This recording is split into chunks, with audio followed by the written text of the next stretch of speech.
Hi and welcome back. You know what? I'm going to get right to it here. This is the cake I made for New Year's Eve. It was absolutely delicious. It's a Cuban traditional cake, Panetela Borracha, which is kind of translated into Drunken Cake. But anyway, the recipe is down below.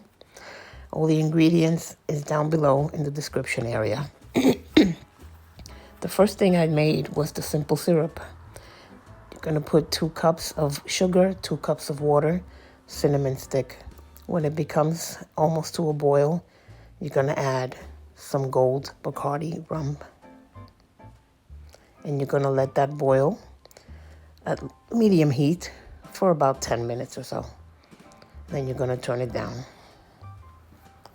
And the cake you're going to make, I kind of cheated on this one. I didn't make the actual cake because, to be honest, I didn't have 13 eggs on hand. Yep, that's how much it takes. 12 egg whites and 1 whole egg. So I just basically took a white cake mix, Duncan Hines or whatever. Make it as per package instructions. Let it cool. Bring it out.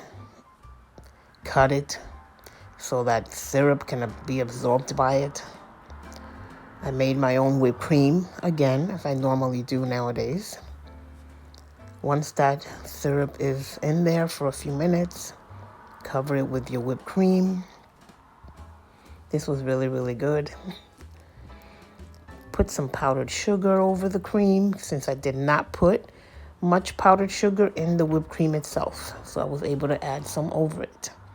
Then you're going to decorate with whatever fruit you want, really. I chose cherries because that's what I had.